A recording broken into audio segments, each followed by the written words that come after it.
Hi, this is Mr. Spradlin, and today we'll be looking at a few different methods for keyboard control.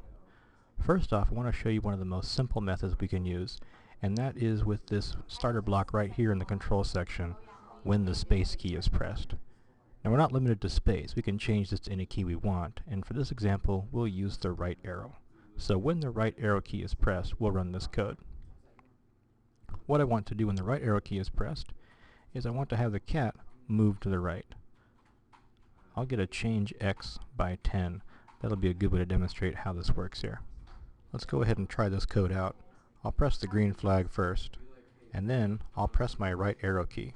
And you see whenever I press the right arrow key, the cat takes 10 steps to the right.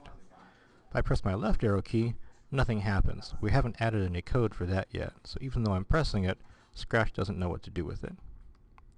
If I hold my right arrow key, he'll pause for a moment and then move quickly. Let's watch that again. He'll pause for a moment and then move quickly.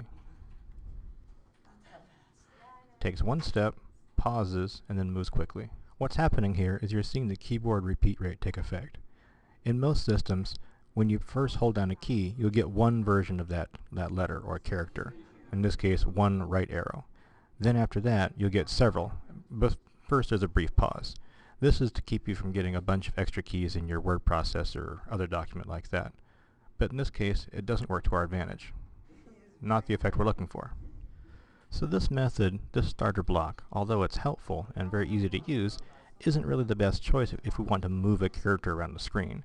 This is a better choice for something like a fire key or a jump button, or things that you'll press once in a while but not hold down. Another method you might look at that would be better suited for movement is this one right here. I'm getting a green flag click block and a forever if. I'm now going to go to sensing. I'm going to get this block right here. This block right here, the key space pressed. This is a query block. And this will let me ask if a certain key is being pressed right at this moment. Again, we can drop down and choose other ones, such as the right arrow. What happens when this code run is here is it's going to start off with the green flag. It's going to watch for this key right arrow being pressed, and whenever it is, it's going to do what's inside the forever if. Let's put our movement back in there and see what happens. Let's go ahead and put the cat back where he goes. I should probably add some initialization code soon. And we'll press the green flag and test this out. If I press the up arrow, nothing, down arrow, nothing, left arrow, nothing. Again, we haven't added code yet for these, but the right arrow, if I press it, I get some pretty rapid motion across the screen. If I press it once, I get a few movements because it's detecting it so quickly, it's counting it more than once. But if I hold it, I get some nice smooth motion across the screen. This is a good way to move our game character. So to recap, we have two basic methods for doing our keyboard control. The first one we saw, although easier to use, isn't very good for motion. It's only good for once in a while things, like saying meow. The other one is a bit more complicated. We have to use this forever if and a block from sensing, but it's a lot better for rapid movement. But what happens when we want to move the other direction? We have this wonderful code right here for moving to the right, but we want to go back to the left again too.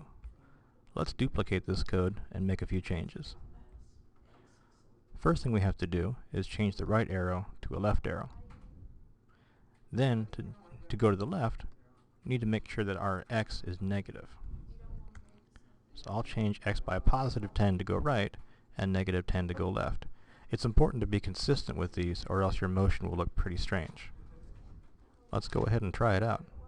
I'll hit the green flag to start and then try moving to the right. That's good. Back to the left. That's good too, except one little problem. The cat is always facing to the right. Looks like we need to make a few more changes. To change direction, we're going to need to change the way the cat is facing. So I'll look in the motion category. You might think it's in looks, but it's actually in motion.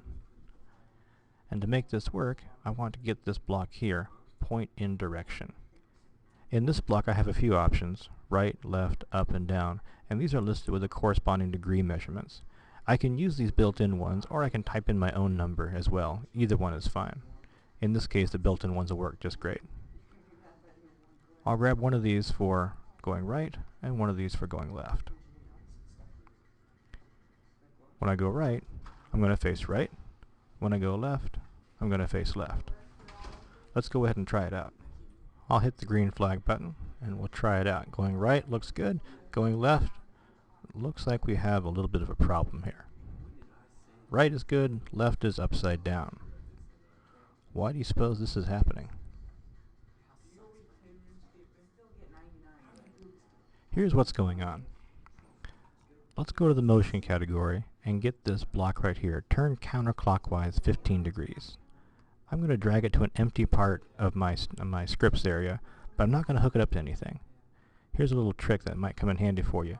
If you double click a block or a stack of blocks, it'll run that block without having to deal with all the code and green flags and all that stuff. Just double click it. I just turned 15 degrees to the counterclockwise direction, and right now I'm facing at 75. Double click again, now I'm at 60. I'll keep double clicking until I get to minus 90, which is what the Scratch says is left. A few more double clicks, and here I am at minus 90. This is what Scratch thinks left is, and look at my cat. He's upside down. So what's happening when I say point in direction minus 90 is actually rotating the cat and not flipping it. I'd rather it flip instead. The trick is to look at these tiny little buttons up here by your sprite. The first button, the default, says can rotate, and this means your sprite can turn any direction that it wants to. The second button, and the one that we want, it says only face left and right, which means that no matter which way you're rotating, it'll only face left or right, and it'll mirror image instead of rotating to get to the left-hand side.